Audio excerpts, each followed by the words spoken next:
Kalau dikenal akrab, saya juga nggak akrab dengan di tahun 2012. Tetapi beliau menghormati saya pun menghormati beliau. Dalam setiap pertemuan, berarti kita saling menghormati. Terkait dengan apa yang dilontarkan oleh KGPA Mangkunegoro beberapa waktu kemarin tentang kekecewaannya bergabung dengan Republik, kita harus melihat dari sejarah berdirinya Republik Indonesia. Republik Indonesia ini mempunyai wilayah yang luas sekali, mulai dari Sabang sampai Merauke. Itu karena kontribusi dari kerajaan-kerajaan di Indonesia. Paling timur itu adalah kontribusi kerajaan Tidore. Dan Tidore kekuasaannya sampai di Papua. Yang paling barat dari kerajaan Samudra Paseh di Aceh. Nah, salah satu yang memberi kontribusi besar dalam negara Indonesia, mewujudkan negara Indonesia adalah Kasunanan Surakarta Hadiningrat. Ini kontribusinya sangat besar sekali bagi Republik Indonesia. Mereka kerajaan-kerajaan ini termasuk Kasunanan itu menyerahkan wilayahnya, wilayah kekuasaannya yang luas dan kekuasaannya kepada pemerintah Republik Indonesia demi nyengkuyung berdirinya kerajaan negara kesatuan Republik Indonesia. Nah, kalau kemudian yang terjadi sekarang ini adanya korupsi yang luar biasa, kemudian rakyat yang kemudian dikejar-kejar karena tanahnya yang berbunyi dan leluhurnya kemudian dirampas begitu saja.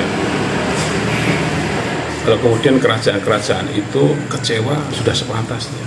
Jadi kalau KGPA Mangkunegoro merasa kecewa sebagai pewaris dari tahta kerajaan Mataram Islam, ya sudah sewajarnya seperti itu. Dan itu mestinya menjadi koreksi kepada pemerintah Republik Indonesia yang sekarang berkuasa. Ini amanah dari sekian banyak kerajaan. Kalau kemudian tidak bisa memberantas korupsi, tidak bisa mensejahterakan rakyat yang sudah diserahkan kepada pemerintah Republik Indonesia pada waktu itu, rakyat dari kerajaan-kerajaan itu bukan cuma rakyatnya, tapi wilayah juga diserahkan. Kok kemudian tidak bisa mengelola, tidak bisa mensejahterakan rakyat yang sudah diamanahkan itu, nah ini bencana besar. Jadi pantaslah kalau misalnya ada kekecewaan dari para penerus tahta kerajaan. Mestinya semua putra-putra Sinuwun waktu BW12 semuanya harusnya berteriak, mestinya. Tapi alam kan tidak semuanya mempunyai kemampuan berteriak. Tapi KGPA Mangkunegoro yang dia sudah diangkat menjadi putra mahkota dan sudah dari tanggung jawabnya, dia pantas menagih kepada. Jadi negara Republik Indonesia itu yang harus diketahui oleh semua rakyat Indonesia, terutama yang generasi milenial, generasi Gen Z, itu kan mereka harus memahami sejarah berdirinya Republik Indonesia itu. Sejarah itu. Jadi namanya Nusantara itu bukan sauplek di IKN itu, gitu.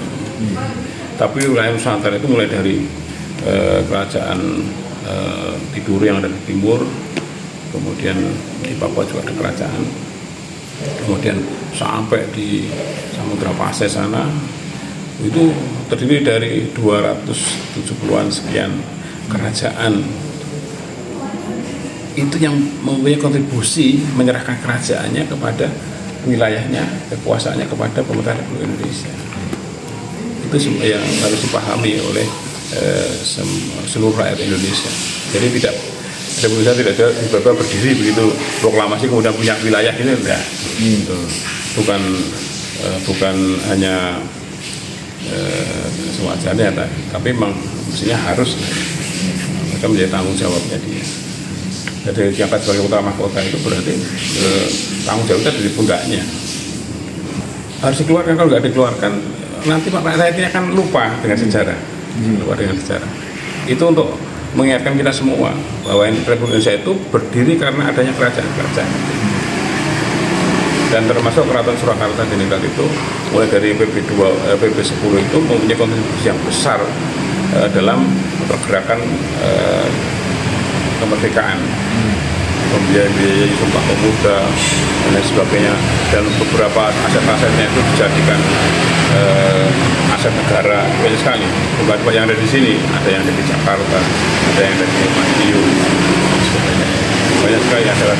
Wilayahnya itu mulai dari Madiun, kemudian Ponorogo, kemudian Pacitan, kemudian dulu sampai dengan Ngayogyakarta, kemudian Kabupaten Giyanti diberikan kepada Pangeran Mangkubumi pada waktu itu menjadi Mangkubuwono pertama. Kemudian atas jasa Raden Mas Said pada waktu itu kemudian diberi tanah Mangkunegaran. Jadi wilayahnya luas sekali. Ada beberapa tempat itu ada yang menjadi miliknya. Dan dalam bentuk ekonomi itu ada yang menjadi itu pada waktu itu di atas nama PP 10 maupun PP 9 bahkan ada 8. Itu menurut saya merupakan teguran ya, teguran pada pemerintahan Indonesia. Dia sebagai tadi yang mengemban amanah dari luhurnya, itu dia menegur pada pemerintah Republik Indonesia agar kembali lurus. Tujuan negara adalah untuk mensejahterakan rakyat, bukan mensejahterakan satu keluarga, bukan mensejahterakan hanya para konglomerat, bukan menyerahkan Republik Indonesia, wilayah Indonesia itu kepada asing maupun asing, tetapi untuk kesejahteraan seluruh rakyat Indonesia. Nah, kita belum tahu, tidak berani memprediksi seperti apa. Dalam statusnya sebagai putra mahkota, ya memang dia harus bicara dengan hati nuraninya. Dengan hati nuraninya memang harus seperti itu, menegur itu. Kalau nggak ditegur, pemerintah ini kebablasan dia. Kebablasan. Terlepas dari permasalahan itu ya, masalah konflik Keraton Surakarta. Menurut saya, memang seharusnya semua putra-putra Sinuhun almarhum PP 12 itu semuanya harusnya menyuarakan. Banyak loh aset-asetnya yang ada, bukan hanya yang ada di Indonesia, ada yang ada di Mekah, di Saudi itu juga ada aset-aset yang di sana. Tentunya kalau diurus itu semua aset kerajaan yang kerajaan di Nusantara ini, kita tidak perlu repot-repot masalah haji itu, tidak perlu repot-repot. Kita punya kerajaan itu punya aset dan sampai sekarang tidak diurus oleh kerajaan-kerajaan itu. Terakhir itu PP 12 mengurus menjelang akhir-akhir hayatnya. Setelah itu nggak diurus lagi.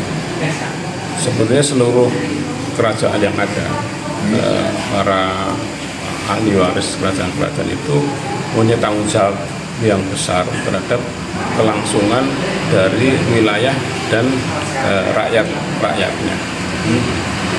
Mereka harus menyelamatkan itu, dan menurut saya berharap semuanya masing-masing kerajaan itu, keluarga kerajaan itu supaya bersatu. Intinya itu adalah persatuan mereka untuk menyelamatkan aset-aset itu. Menurut saya ada persatuan. Masih bisa diurus sebenarnya. Saya melihat masih bisa diurus. Saya melihat beberapa agenda itu sebenarnya masih bisa diurus. Bukan sebuah ketegasan ya, tetapi itu memang sebuah suara hati nurani tentang kekecewaan. Dan itu saya melihatnya bukan dari pribadinya langsung, tapi memang itu suara hati nurani, mungkin suara leluhurnya memang seperti itu. Mereka kecewa, para leluhur itu kecewa. Ya, yang diutamakan rakyat Indonesia. Sejahterakan tadi ya. Mensejahterakan rakyat Indonesia, bukan rakyat asing, tapi rakyat Indonesia. Mereka yang sudah berdarah-darah memperjuangkan kita itu. Dijajah 350 tahun itu lama tuh. Lama sekali. Begitu merdeka kemudian setelah dikasih kekuasaan dikasih wilayah kok kemudian asing diundang ke sini dan bisa sampai menyewa 1.990 tahun. Wah, itu galugalan itu. Galugalan.